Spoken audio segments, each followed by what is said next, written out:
Hi, Bill Moore here on Radio Vision Network, and I'm here today, another segment of History for My Grandchildren.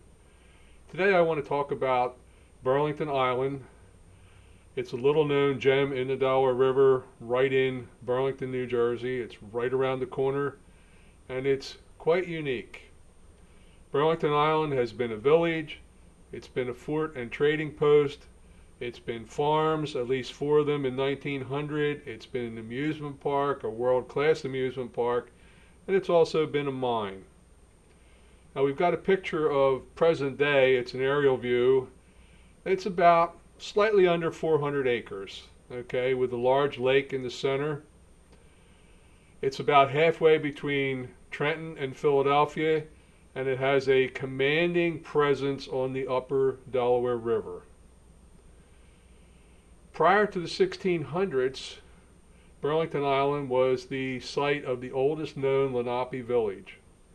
Now, the Lenape had been on Burlington Island and in the vicinity for hundreds and hundreds of years. And I would suspect that before the Lenape, the Paleo Indians also used the site. Again, it has a commanding presence on the upper Delaware. Nothing comes up and down the river without going past Burlington Island. And it was a high island. It was 24 to 34 feet in elevation, which is pretty up there for an island. The Dutch even referred to it as High Island. Now the Indians didn't call it Burlington Island, they called it Matinicunk. And in the Lenape language, Matinicunk means Isle of Pines. So you can surmise that it was pretty heavily forested at one time. Not much more than 125 years after Columbus is given credit for his voyages in the 1490s, you had European exploration up and down the east coast of what would become the United States. You had Henry Hudson back in 1609 exploring both what became the river named after him in New York, the Hudson River, and what became the Delaware River. Henry Hudson called the Hudson River the North River and the Delaware River the South River. This was how important the Delaware was regarded. By the first quarter of the 1600s, you had English seamen up and down the river. Matter of fact, an English seaman is given credit for calling the river its present name, the Delaware. You had Captain May. Yes, that's the same person who Cape May, New Jersey is named for, exploring the river. And by 1624, Captain May himself brought the first settlers to what would become Burlington Island. They were Dutch, but they weren't really Dutch. They were Walloons. They spoke French, and if we pinpoint where they came from, it would be present-day Belgium. They built a palisaded fort. Yes, that's a log fort with the logs pointed upright, and they built a trading post. Relations with the Lenape were largely friendly, with very few instances, so they didn't have too many people there. They brought 2 families, and there were 8 single men, and Burlington Island was garrisoned by the Dutch. You had back and forth exploration on the lower river. You had Swedes, you had Finns, the English were nosing around. And during the first half of the 1600s, the island changed hands many times. After Captain May, you had the seat of Dutch government for the New World, the New Netherlands, and it was the West India Trading Company, and their seat of government was to be Burlington Island. The governor had his home there. And from all accounts, what you can read and what you can find out about, because there's very little evidence left, it was quite elaborate. They talked about the gardens, they talked about the farming, they talked about the production of crops, which was exceeding any place else in the area. So it was quite the place to be. The Dutch left, and if you remember your history, Peter Minuet was the man responsible, the governor responsible for removing the Dutch from Burlington Island. When the Dutch left, the Swedes and the Finns came in, and they were there until about 1664. The English came and took over, and from that time on it was English settlement. Remember, the ship Shield came to settle Burlington in 1677. By 2 years before that, in 1675, the English took final control of Burlington Island. And not long after that, you had the West Jersey Assembly. Remember, there were two Jerseys, East and West Jersey. The capital of West Jersey was in Burlington. And the Assembly voted to give the island to Burlington with the stipulation that any revenues from the island would be used for education for Burlington. Okay, now let's move on a little bit. We'll go into the 1800s.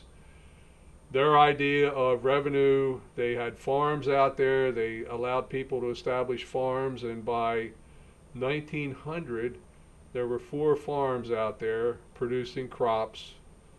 And in the 1850s, the lower half of Burlington Island was sold. Now remember this, because this is important. In the 1880s, it was sold again. And let me digress a little bit of the early history before we move forward into modern times, or getting close to modern times. Burlington Island is about 400 acres, as I said earlier. It had a unique first. It was the site of the first official recorded murders in New Jersey history. And I mention this because there was a rather unique brand of justice. 2 Lenapes murdered 2 of the Dutchmen that lived on the island. They did so because they believed the Dutch were responsible for murdering one of their people. Well, the Dutch created a fuss. The Dutch confronted the Indians, and the Indians agreed. Now think about this. The Indians agreed that they would kill the 2 Lenape responsible for the murder of the 2 Dutchmen. And this was done. Remember, the Lenape were a peaceful people. Their relations with Europeans were largely good most of the time that they came in contact from the very beginning. Now let's move forward into the 1800s.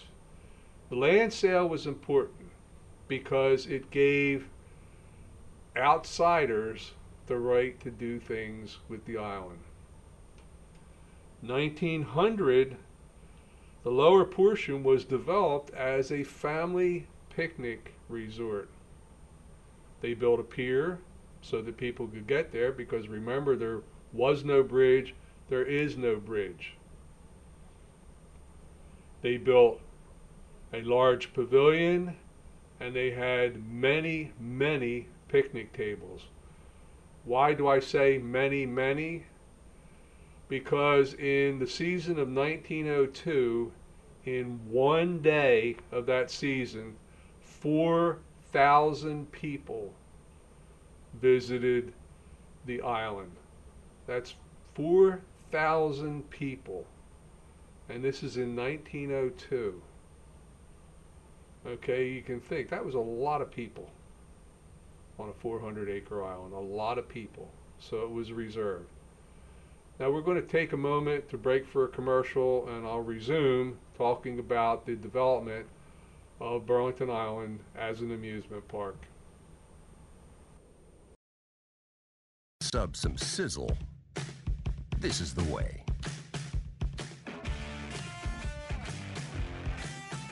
The way it's always been. The way it always should be. The way it always will be.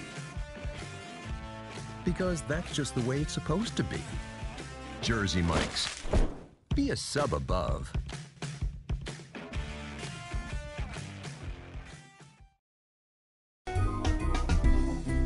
Simply Gents, located in Marlton, New Jersey, takes care of all your grooming needs, including haircuts, straight razor shaves, massages, facial, manicures, pedicures, and waxing. To find more information or book an appointment, visit us online at www.simplygents.com. The secret weapon of a well-groomed man, Simply Gents. If you haven't been to Speed Raceway, what are you waiting for? You want to live fast? You want to make every second count? Then grab the family. Round up the guys. Speed Raceway is 100,000 square feet of excitement, whether you're a kid or a kid at heart. Speed Raceway is the place for endless fun all summer long. Log on to speedraceway.com or just get here now. When it's time for Jersey Mike's to make a really great sub, this is what we do. It's what we've been doing. It's what we've always done. It's what we'll always do. So what are you doing?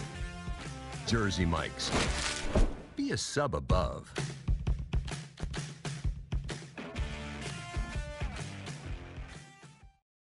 Today's show was brought to you by Alicia Kelly of White Horse RV Center in Williamstown, New Jersey. Alicia is your RV expert. Contact Alicia at whitehorserv.com or give her a call at 856-262-1717, extension 203. When you think of RV, think Alicia Kelly. Today's show has been sponsored by Farmers Insurance in Voorhees, New Jersey. To protect your assets and the people you love, call Mike Skoranek, your local Farmers Insurance agent, at 856-336-2553. We are farmers. Bum, ba-dum, bum, bum, bum, bum. Bill Moore back with History for My Grandchildren. We were talking before the commercial break about the development of the island as a day trip site. By 1900, it had been developed as a picnic area, and as I had said earlier, 4,000 people or more a day visited the park. By 1907, the operators of the picnic grove thought, hey, let's do things a little bit better, and they convinced another operator to move his amusement rides to the island, and this began the use of the island as an amusement park. It was sold in 1917, and the new owners went great guns. They built it as Island Beach Park. They built a world-class wooden roller coaster called the Greyhound. They enlarged the piers. They had a midway. They had bathhouses. An earlier owner had caused a large amount of sand to be deposited, so they had a beautiful beach, and they set up the beach area. And in its heyday, Island Beach Park rivaled Coney Island. If you think about it, it was the great adventure of the first quarter of the 1900s. There's a look at the main entrance to Island Beach Park. You can see that they rented canoes, they rented rowboats. You can see the number of people, and look at the people on a summer day. You take a good look at the old-fashioned bathing suits. You take a good look at the formal wear. Remember, these people were out for a day's outing, but if I look carefully there, I can see gentlemen in hats and ties, ladies in hats and flowing dresses. It was a different age and a different time, but this was a big deal. Island Beach was the place to go. They say that in the heyday, as many as 6 or 7 different excursion steamers would be lined up at the pier waiting to unload their passengers so that those folks could enjoy the amusements at Island Beach Park. If you didn't come by steamer, and where did these steamers come from? They came from Philadelphia. They probably came up from Baltimore. They came from Camden. If you were closer, or if you didn't want to go by steamer up the river, then you took the train into Burlington.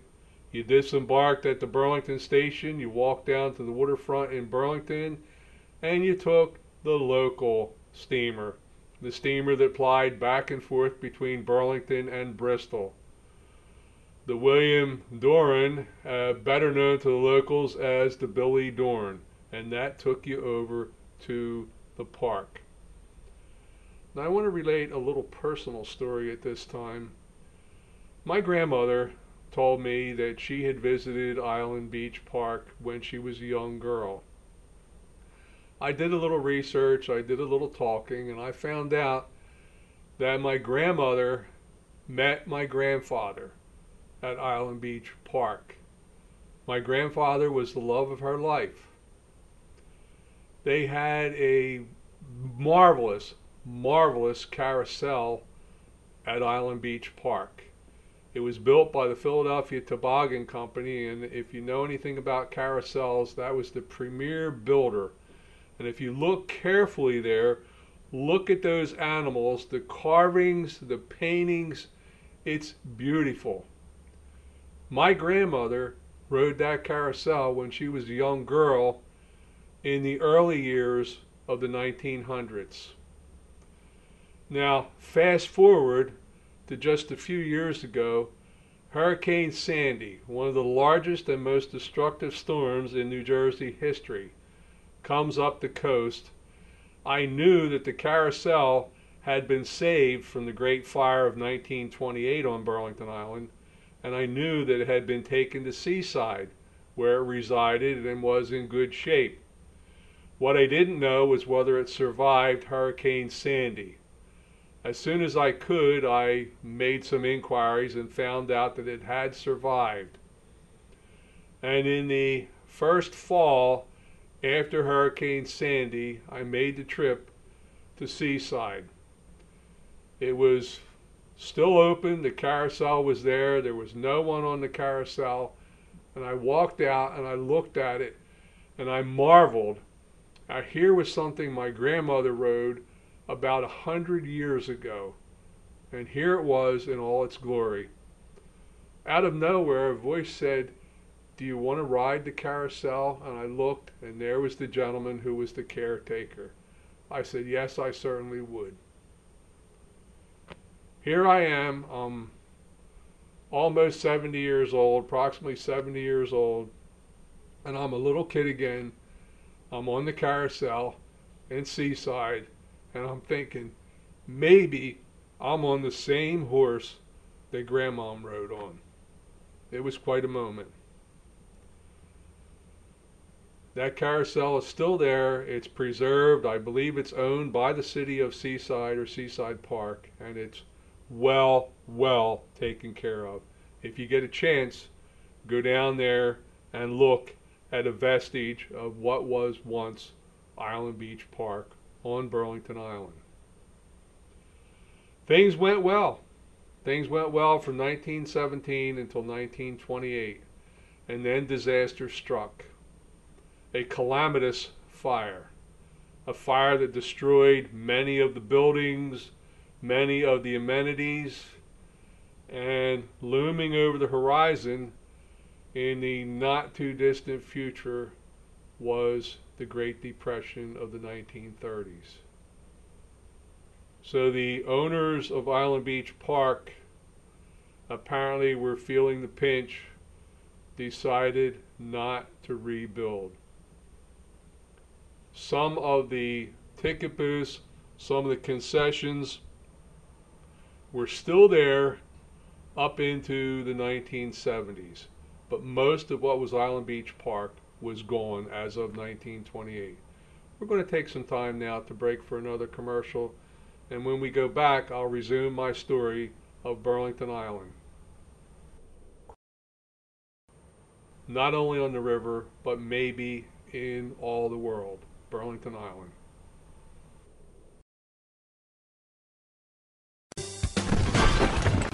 Today Today's show is sponsored by Hargrove Demolition, your demolition experts.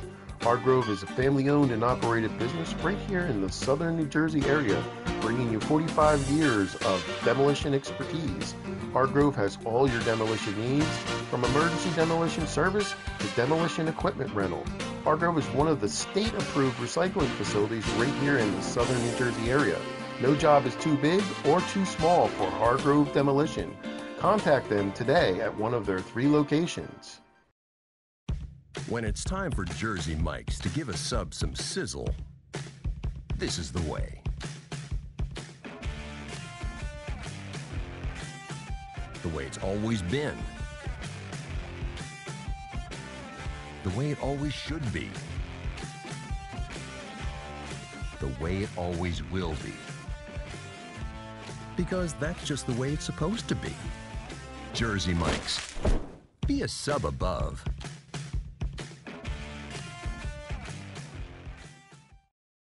If you haven't been to Speed Raceway, what are you waiting for? You want to live fast? You want to make every second count?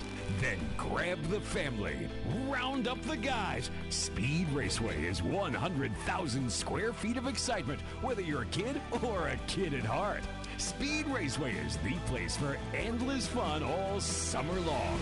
Log on to speedraceway.com or just get here now. When we make Beyond Natural dry dog and cat foods, we start with real meat as the first ingredient. We leave out corn, wheat, and soy.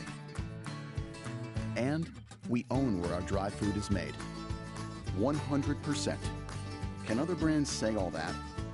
For nutrition you can trust and your pet will enjoy. Does your food go beyond? Learn more at purinabeyond.com. Extra Innings is the nation's premier indoor baseball and softball training center, featuring indoor batting cages, 7 multi-use tunnels, and training rooms. Extra Innings can provide professional instruction, private and group lessons, and the best year-round clinics. Along with a nationally recognized pro shop that features the latest and widest selection of equipment and apparel, our experienced staff can provide you with the right instruction and help you find the best equipment for your ability and budget. Extra Innings, where the game never ends. Today's show has been sponsored by More Than Gifts.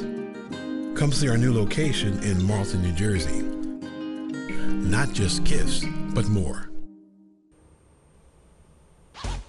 Hi, Bill Moore back with History for My Grandchildren, and we're going to resume talking about Burlington Island. As I said, that calamitous fire in 1928 basically put an end to the amusement park on Burlington Island, a world-class amusement park. By 1929, the owners sold the lower part of the island, about 100 acres, probably a little bit more than that, I would think, to what became Warner Sand and Gravel. They basically didn't do anything until the mid-1950s. About 1955, they began a sand and gravel mining operation. And they spent the next 14 years removing sand and gravel from what was Burlington Island. And as you saw from the first picture, and I think we'll put it up again, the aerial view of Burlington Island, you can see that a rather large lake was created on the lower portion of the island. That lake, if you've never seen it, is wider across than the back channel between Burlington Island and the city of Burlington. It's quite a place. Warner Brothers stopped mining the sand and gravel in 1969. And if you look at the part of the lake that's closest to the main channel, and that's in the foreground here, that part was open to the main channel. Now there are 2 different versions of what happened. One version has it that the Army Corps of Engineers, who is responsible for navigation on the river, had that portion closed off so that it became a lake rather than a lagoon. The other story says that the city of Burlington had the lake closed off. But in any case, it's quite a place. And for those in the know, that lake holds some beautiful bass. I've seen some quite large bass of several pounds taken out of there. Back in the late 60s, we actually were able to ride in there with a runabout and water ski on the lake around and then ride back out onto the main channel. Burlington Island today sits largely undisturbed. At one time in the 70s and 80s, there were transmission towers for WJJZ, which was a local television station. That station is long defunct. It's the source of water, drinking water for the city of Burlington. There are wells that go down well below the level of the river, and they draw water from what I believe is the Raritan Underground, which is a marvelous source of pure water. There are at least one nesting pair of bald eagles on the island. There are fox, there are deer, there's various small game. It's just a wild place, and it's a beautiful place.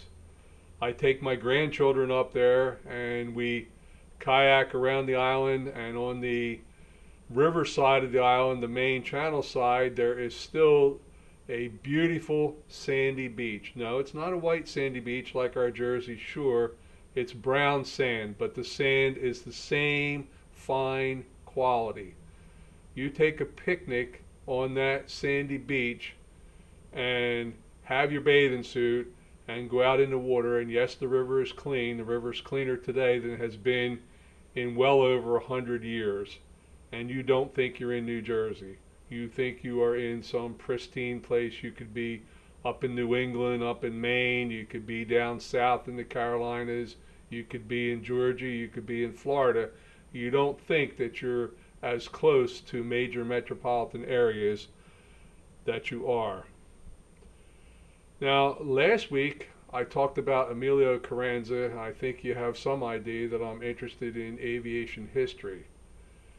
Delving into some of the history of Burlington Island, I found out that it was the scene of an airplane crash in the 1920s, 1925 to be precise, and a U.S. Navy lieutenant by the name of Frank Wright was piloting a U.S. Navy fighter, a de Havilland DH-4, on his way to Mitchell Field on Long Island. Aids to navigation, again, as I said last week, weren't very good. I suspect he was following the river heading towards New York. He developed engine trouble and looked around, where are we going to put down? Saw that Burlington Island largely uninhabited except for the lower end where the amusement park was. He set his sights on Burlington Island. Well, wind carried him a little bit further than the island. He overshot the island and crashed into the river.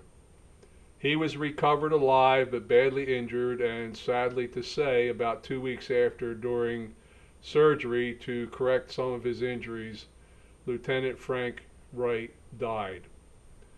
Now, I mention this because next week we're going to talk about some World War II history, some Burlington boys that went to war, local boys that went to World War II. In 1925, Lieutenant Frank Wright, I haven't found out exactly, but I would suspect that was an Annapolis graduate. And they tended to stay in the service in those days. It was a career, particularly for Annapolis graduates. And by World War II, Lieutenant Frank Wright probably would have been of flag rank, a captain or higher, maybe an admiral. And you would probably have read about Frank Wright and some of the carrier battles that the U.S. Navy fought in the Pacific during World War II. But enough of that. Let's go back to Burlington Island itself, and let's reiterate some of the things that we've said. Burlington Island was a village for probably hundreds of years. A village that I would suspect was occupied year-round, unlike some of the other Lenape villages that were seasonal. You had the onset of European exploration. You had some of the heavy hitters in early exploratory history, including Henry Hudson, Captain May. You had Peter Minuit, Peter Stuyvesant. You had Burlington Island proposed as the site of government for New Netherlands. You had the back and forth between the Dutch. You had the occupation by the Swedes. You had the English finally come to take over. So Burlington Island has been quite a place. Now, I always wondered what archaeological evidence was there for this. And I was pleased to find that in the 1890s, between 1892 and 1894, Dr. Charles Abbott, and I believe Dr. Charles Abbott was a resident of Bordentown, because I think he's the same Dr. Abbott if you look in the freshwater fishing records, the largest of the different freshwater fishes. He holds the oldest record in the books for New Jersey, and it's for a yellow perch of over 4 pounds, and it dates back to 1869. That's twice the size of a yellow perch today, so that was quite a record. But anyway, back to Dr. Abbott. He was a naturalist, which again leads me to believe he was the same Abbott that holds that record in New Jersey fishing annals. He was a writer, and he was also one of the early archaeologists.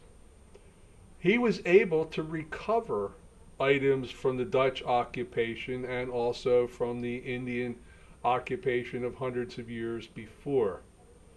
Now, what happened to these artifacts is rather interesting. I would suspect that Dr. Abbott was a Harvard graduate because he donated, or he sent those items that he recovered on Burlington Island to the Peabody Museum at Harvard. More on that at a later date because I'm going to investigate what they have.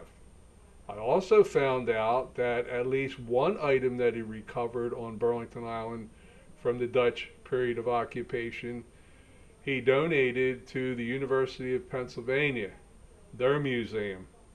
I want to contact them. I want to see what they have from that early period in Burlington Island history.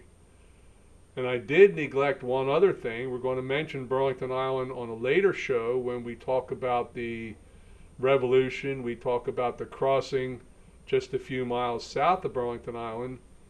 But I want to point out, again, British warships sailed right past Burlington Island on at least one occasion, and they were chasing American rogue galleys who had harassed British shipping on the river. And they chased them right past Burlington Island. You can bet your last dollar that there were Americans, or who would be Americans soon after the Revolution, on Burlington Island observing the British Navy sailing past and reporting on the movements of the British Navy from Burlington Island and the surrounding area. So again, Burlington Island, a little known place. If you get a chance, you can get a good look at it from the Burlington waterfront.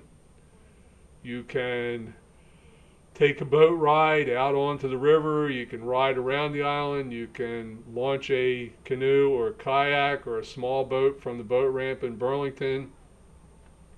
Paddle out there. Burlington doesn't encourage you to set foot on the island. Matter of fact, at one time they actually forbade any people to trespass on the island. However, on a good summer day, if you're down near Doane Academy and you look out towards Burlington Island, you can see that beach area that I think was probably created for Island Beach Park. And you can see the number of boaters, and you can see the number of people with beach chairs and picnics on that beach. So it's used and it's been taken care of. There are some hiking trails on the island that were opened up by, I believe, the city of Burlington, and there's an attempt to make it a little bit more user friendly. Burlington Island, again, a village, a fort, a trading post, farms, an amusement park, the site of an early naval aviation crash, a mine where many, probably millions of cubic yards of material was mined and sent out for construction projects all around the Delaware Valley. And unique among probably all of America is the fact that any revenue from that island is to be used to defray the cost of education for the city of Burlington and the school children of the city of Burlington. Again, Bill Moore, and I'm here on Radio Vision Network talking about history for my grandchildren. Next week our show is going to be Jersey Boys in World War II, and we'll pick up some vignettes of the various services and the men who served. Most who came back, fortunately for them, but some who did not.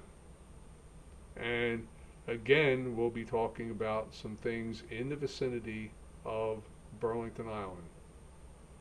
That little known but beautiful, beautiful gem. I want to thank you for listening.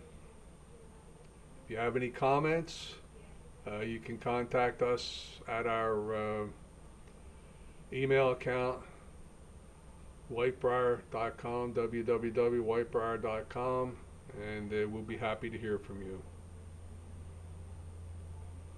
I was fortunate enough, digressing again, I was fortunate enough in the 70s to visit Burlington Island, and I was able to pick out some of the remnants of the amusement park that were still visible in the 1970s, 50-some years after the fire, or almost 50-some years after the fire. There were still ticket booths and evidence. There were still, they had a marvelous midway. I don't know whether we had the picture of the midway. I had to choose certain pictures, but the midway, again, I rode past Coney Island last month taking a granddaughter up to the airport, and I thought to myself, Coney Island is legendary among amusement parks. Island Beach should be legendary among amusement parks for the number of people, for the facilities that they had in that first quarter of the 1900s, that first quarter of the 20th century. Was just amazing. You look at that roller coaster. Now, if any of you are familiar with Clementon Park, they have a wooden roller coaster. Their wooden roller coaster is the Jackrabbit, but it's nowhere near the size of the Greyhound at Island Beach Park. And if you look, they had electricity out there, so they ran that park day and night. Think of the thousands and thousands of people. My own grandmother and my grandfather met, fell in love, and enjoyed Island Beach Park. There's that same carousel. Maybe if it wasn't for Island Beach Park, I wouldn't be here today telling you about Burlington Island. 3 different names: Burlington Island, Matinicunk, and High Island. The Dutch were, pretty much practical, and they talked about it. Okay, it was the South River, and it was High Island on the South River. Again, thank you for watching History with My Grandchildren. I'm Bill Moore, and I'll be back again next week talking about a little bit of World War II history. Local boys off to fight World War II. Thank you again for watching. Sub some sizzle. This is the way. The way it's always been.